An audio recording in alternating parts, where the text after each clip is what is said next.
हैं और आप ही अविनाशी सनातन पुरुष हैं, ऐसा मेरा मत है। हे परमेश्वर, मैं आपको आदि अंत और मध्य से रहित तथा अनंत सामर्थ्य से युक्त और अनंत हाथों वाला तथा चंद्र सूर्य नेत्रों वाला और प्रज्वलित अग्नि रूप मुख वाला तथा अपने तेज से इस जगत को तपायमान करता हुआ देखता हूँ। द्यावा पृथिव्योरिदमंतरम ही व्याप्तम त्वयिकेन दिशश्च सर्वाः दृष्ट्वाद्भुतं रूपमुग्रं तवेदं लोकत्रयं प्रव्यथितं महात्मन्। अमेहि त्वां सुरसंघा विशन्ति केचिद्भीतः प्राञ्जलयो गृह्णन्ति स्वस्तीत्युक्त्वा महर्षि सिद्ध संघाः स्तुवन्ति त्वां स्तुतिभिः पुष्कलाभिः। और हे महात्मन, यह स्वर्ग और पृथ्वी के बीच का संपूर्ण आकाश तथा सब दिशाएं एक आपसे ही परिपूर्ण हैं तथा आपके इस अलौकिक और भयंकर रूप को देखकर तीनों लोग अति व्यथा को प्राप्त हो रहे हैं। और हे गोविंद, वे सब देवताओं के समूह आप में ही प्रवेश करते हैं और कई एक भयभीत होकर हाथ जोड़े हुए आपके नाम और गुणों का उच्चारण करते हैं तथा महर्षि और सिद्धों के समुदाय कल्याण होवे ऐसा कहकर उत्तम उत्तम स्तोत्रों द्वारा आपकी स्तुति करते हैं। रुद्रादित्या वसवो ये च साध्या विश्वे अश्विनो मरुतोश्चम पाश्च गंधर्व यक्षासुर सिद्ध संघा वीक्षन्ते त्वां विस्मृताश्चैव सर्वे रूपम महत्ते बहुवक्त्र नेत्रम महाबाहो बहुबाहुरूपादं बहुदरं बहुदंष्ट्राकरालं दृष्ट्वा लोकाः व्यथितास्तथाहम्। और हे परमेश्वर, जो एकादश रुद्र और द्वादश आदित्य तथा 8 वसु और साध्यगण विश्वदेव तथा अश्विनी कुमार और मरुदगण और पितरों का समुदाय तथा गंधर्व यक्ष राक्षस और सिद्धगणों के समुदाय हैं, वे सभी विस्मत हुए आपको देखते हैं। और हे महाबाहो, आपके बहुत मुख और नेत्रों वाले तथा बहुत हाथ जंगा और पैरों वाले और बहुत उदरों वाले तथा बहुत सी विकराल जाड़ों वाले महान रूप को देखकर सब लोग व्याकुल हो रहे हैं तथा मैं भी व्याकुल हो रहा हूँ। नभा सपृशम दीप्तम अनेक वर्णम व्यात्ताननम दीप विशाल नेत्रम दृष्ट्वा हि त्वां प्रव्यथितान्तरात्मा धृतिं न विन्दामि समं च विष्णु दंष्ट्रा करालानि च ते मुखानि दृष्ट्वैव कालानल सन्निभानि दिशो न जाने न लभे च शर्म प्रसीद देवेश जगन्निवास। क्योंकि हे विष्णु, आकाश के साथ स्पर्श किए हुए दैदीप्यमान अनेक रूपों से युक्त तथा फैलाए हुए मुख और प्रकाशमान विशाल नेत्रों से युक्त आपको देखकर भयभीत अंतःकरण वाला मैं धीरज और शांति को नहीं प्राप्त होता हूँ। और हे भगवान, आपके विकराल जाड़ों वाले और प्रलय काल की अग्नि के समान प्रज्वलित मुखों को देखकर दिशाओं को नहीं जानता हूँ और सुख को भी नहीं प्राप्त होता हूँ। इसलिए हे देवेश, हे जगन्निवास, आप प्रसन्न हो में।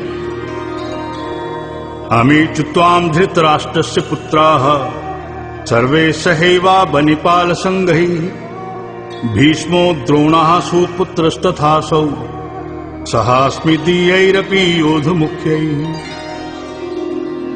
और मैं देखता हूं कि वे सब ही धृतराष्ट्र के पुत्र राजाओं के समुदाय सहित आप में प्रवेश करते हैं और भीष्म पितामह द्रोणाचार्य तथा वह कर्ण और हमारे पक्ष के भी प्रधान योद्धाओं के सहित सबके सब वक्त्राणि ते त्वरमाणा विशन्ति दंष्ट्राक्रालानि भयानकानि केचित् बिलगना दशनान्तरेषु सन्दृश्यन्ते चूर्णितैरुत्तमाङ्गैः यथा नदीनां वह अम्बुवेगाः समुद्रमेवाभिमुखा द्रवन्ति तथा त्वामी नरलोकवीरा विशन्ति वक्त्राणि विज्वलन्ति।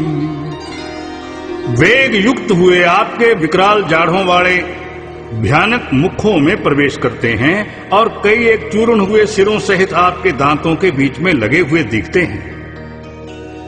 और हे विष्णुमूर्ते, जैसे नदियों के बहुत से जल के प्रवाह समुद्र के ही सन्मुख दौड़ते हैं, अर्थात समुद्र में प्रवेश करते हैं, वैसे ही वे शूरवीर मनुष्यों के समुदाय भी आपके प्रज्वलित मुखों में प्रवेश करते हैं। यथा प्रदीप्तम ज्वलनम पतंगा विशन्ति नाशाय समृद्ध वेगा तथैव नाशाय विशन्ति लोकास् त्वापि वक्त्राणि समृद्ध वेगा। लेलिह्यसे ग्रस्मानः समन्ताल लोकान् समग्रान् वदनैर्ज्वलदिभिः तेजोभिरापूर्जगत् समग्रम् भासस्तवोग्रः प्रतपन्ति विष्णु आख्याहि मे को भवान् उग्ररूपो नमोऽस्ति ते देववर प्रसीद विज्ञातुमिच्छामि भवन्तमाद्यम् नाहि प्रजानामि तव प्रवृत्तिम्। अथवा जैसे पतंग मोह के वश होकर नष्ट होने के लिए प्रज्वलित अग्नि में अति वेग से युक्त हुए प्रवेश करते हैं, वैसे ही यह सब लोग भी अपने नाश के लिए आपके मुखों में अति वेग से युक्त हुए प्रवेश करते हैं और आप उन संपूर्ण लोगों को प्रज्वलित मुखों द्वारा ग्रसन करते हुए सब ओर से चाट रहे हैं। हे विष्णु, आपका उग्र प्रकाश संपूर्ण जगत को तेज के द्वारा परिपूर्ण करके तपायमान करता है। हे भगवान, कृपा करके मेरे प्रति कहिए कि आप उग्र रूप वाले कौन हैं। हे देवों में श्रेष्ठ, आपको नमस्कार होवे, आप प्रसन्न होइए। आदि स्वरूप आपको मैं तत्व से जानना चाहता हूं, क्योंकि आपकी प्रवृत्ति को मैं नहीं जानता। श्री भगवानोवाच कालोऽस्मि लोक क्षय कृत प्रविद्धो लोकान् समाहर्तुं हि प्रवृत्ताः ऋतेऽपि त्वां न भविष्यन्ति सर्वे यो अवस्थिताः प्रयत्निकेषु योद्धाः तस्मात् त्वमुत्तिष्ठ यशो लभस्व जित्वा शत्रून् भुङ्क्ष्व राज्यं समृद्धम् म्यैवैते निहिताः पूर्वमेव निमित्तमात्रं भव सव्यसाचन द्रोणं च भीष्मं च जयद्रथं च कर्णं तथान्यानपि योधवीरान् मया हतांस्त्वं जहिमावतिष्ठा युद्धस्व चेतासि रणे सपत्नान्। इस प्रकार अर्जुन के पूछने पर श्री कृष्ण भगवान बोले, हे अर्जुन, मैं लोकों का नाश करने वाला बढ़ा हुआ महाकाल हूं। इस समय इन लोकों को नष्ट करने के लिए प्रवृत्त हुआ हूं। इसलिए जो प्रतिपक्षियों की सेना में स्थित हुए योद्धा लोग हैं, वे सब तेरे बिना भी नहीं रहेंगे, अर्थात तेरे युद्ध ना करने से भी इन सब का नाश हो जाएगा। इससे तू खड़ा हो और यश को प्राप्त कर तथा शत्रुओं को जीतकर धन धान्य से संपन्न राज्य को भोग। और यह सब शूरवीर पहले से ही मेरे द्वारा मारे हुए हैं। हे सव्यसाचन, तू तो केवल निमित्त मात्र ही हो जा। तथा इन द्रोणाचार्य और भीष्म पितामह तथा जयद्रथ और कर्ण तथा और भी बहुत से मेरे द्वारा मारे हुए शूरवीर योद्धाओं को तू मार और भय मत कर। निस्संदेह तू युद्ध में वैरियों को जीतेगा, इसलिए युद्ध कर। संजय उवाच एतत् श्रुत्वा वचनं केशवस्य कृताञ्जलिर्वेपमानः किरीटी नमस्कृत्वा भूय एवाह कृष्णं सगद्गदं भीतः प्रणम्य। इसके उपरांत संजय बोला, हे राजन, केशव भगवान के इस वचन को सुनकर मुकुटधारी अर्जुन हाथ जोड़े हुए कांपता हुआ नमस्कार करके फिर भी भयभीत हुआ प्रणाम करके भगवान श्री कृष्ण के प्रति गदगद वाणी से बोला।